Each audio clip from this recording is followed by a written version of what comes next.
ഭാരതഭൂമി ജയ ജയ ജയ ജന്മഭൂമി ജയ ജയ ജയ ഭാരതഭൂമി. ആ ഭാരതം എന്ന വികാരം എല്ലാവരും ഉൾക്കൊണ്ട് എല്ലാവർക്കും പാടാൻ പറ്റിയ സ്റ്റൈലിലാണ് നമ്മളൊരു ദേശഭക്തി ഗാനം കമ്പോസ് ചെയ്തത്. അത് നമ്മുടെ ദാസേട്ടൻ ഒരു ഇന്റർവ്യൂല് രസകരമായിട്ട് പറഞ്ഞു, ജനഗണമന ജനഗണമന മറ്റേ ട്യൂൺ ചെയ്തത് ഇതാ, അത് ട്യൂൺ ചെയ്തത് എല്ലാവർക്കും ഓൾ ഇന്ത്യക്ക് പാടാൻ കഴിയുന്നില്ലല്ലോ. ജനഗണമന എന്നൊക്കെ ട്യൂൺ ചെയ്താൽ ആർക്ക് പാടാൻ കഴിയും?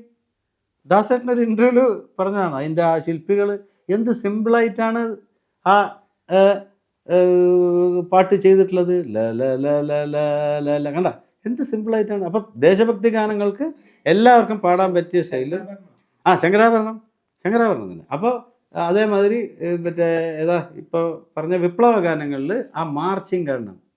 ഊരിയ വാളിത്ത് ചോരയിൽ മുക്കി ചരിത്രമെഴുതും ഞാൻ, പുതിയൊരു ചരിത്രമെഴുതും, അവമാനത്തിൻ കറുത്ത കഥകൾ തിരുത്തി എഴുതും.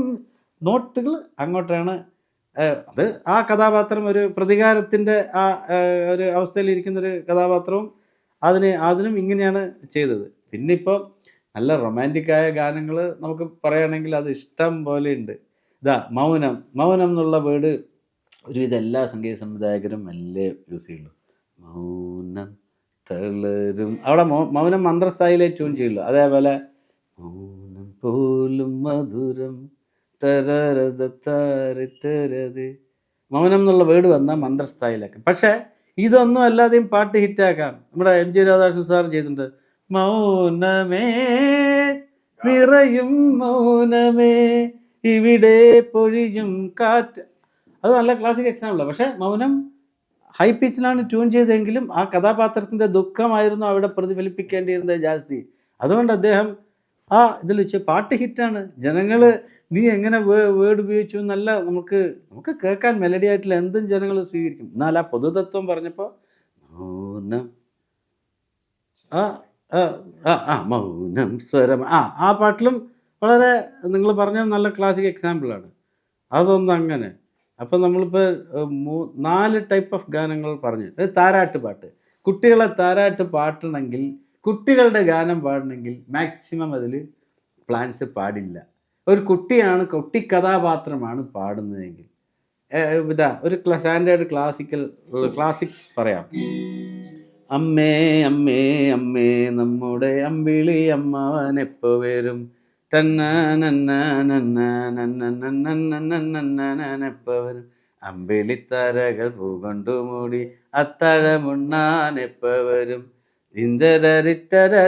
ആ നോട്ടുകൾ പോണതുണ്ടോ? എന്ത് സിമ്പിളായിട്ടാണ് ഒരു കുട്ടിയാണ് സിനിമയിൽ ആ കഥാപാത്രം ആ പാട്ട് പാടുന്നത്.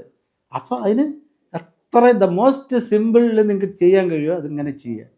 അതേമാതിരി തന്നെ താരാട്ട് പാട്ട് എപ്പോഴും നമ്മൾ മറ്റേ കുട്ടി ഉറങ്ങണമെങ്കിൽ അതിന് മെലഡിയാണ് ആവശ്യം. അവിടെ പോയിട്ട് നമ്മൾ നമ്മുടെ കസർത്തോ നമ്മുടെ ഇതോ നമ്മുടെ ഹൈലി ആക്സിഡൻ്റൽ നോട്ട്സോ അന്യസ്വരങ്ങളോ അനുസ്വരങ്ങളോ ഒന്നും വേണ്ട. പാട്ടുപാടി ഞാൻ താമര പൂമ്പൈതലേ, കേട്ടു നീയുറങ്ങ കരളിൻ്റെ കാതലേ,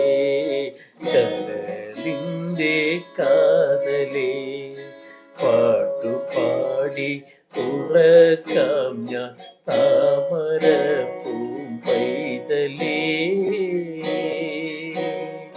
കേട്ടു നീയുറങ്ങ കരളിൻ്റെ കാതലേ,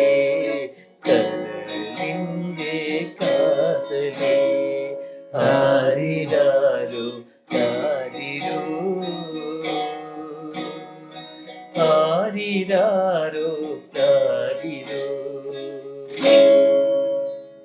താരാട്ട് പാട്ടുകൾ, പിന്നെ കുട്ടികൾ കഥാപാത്രങ്ങളായി പാടുന്ന പാട്ടുകൾ. ഇപ്പോൾ ഞാനൊരു 4-5 പിന്നെ ചോദ്യം ഉത്തരം, അതായത് ഒരു പാട്ടിൽ ഒരു വരി ചോദ്യമായിരിക്കും, അടുത്തത് അതിൻ്റെ ഉത്തരമായിരിക്കും. അപ്പം ചോദ്യം വരുമ്പോൾ നമ്മൾ ഒരിക്കലും ഒരു പൂർണ്ണ നോട്ടിലേക്ക് പോകരുത്. അതാണ് അതിൻ്റെ ഒരു സ്റ്റാൻഡേർഡ് രീതി. അത് മറ്റേ പെട്ടെന്നൊരു ക്ലാസിക് എക്സാമ്പിൾ പറഞ്ഞാൽ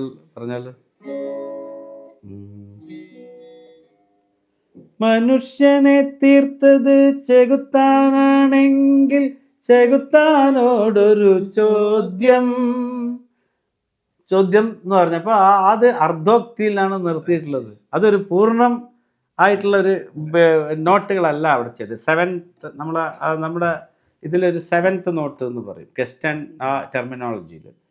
പിന്നെ അതിനുള്ള ഉത്തരം കണ്ടെത്തി അതിൻ്റെ ബാക്കി ഉത്തരം പാടുമ്പോൾ ലാസ്റ്റ് ആ മെയിൻ നോട്ടിലേക്ക് മെയിൻ സ്കെയിലിലേക്ക്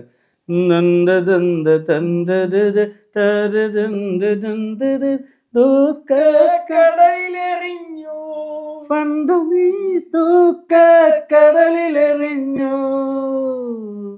കാറ്റടിച്ചു. അത് കഴിഞ്ഞിട്ടാണ് ഇങ്ങോട്ടേക്ക് താഴുന്നത്. അപ്പൊ നമ്മൾ ചോദ്യം വരുമ്പോൾ ഒരു സെവൻത്തിൽ നിർത്തുന്നത്. അത് പിന്നെ പലരും അങ്ങനെ ചെയ്യുന്നത്.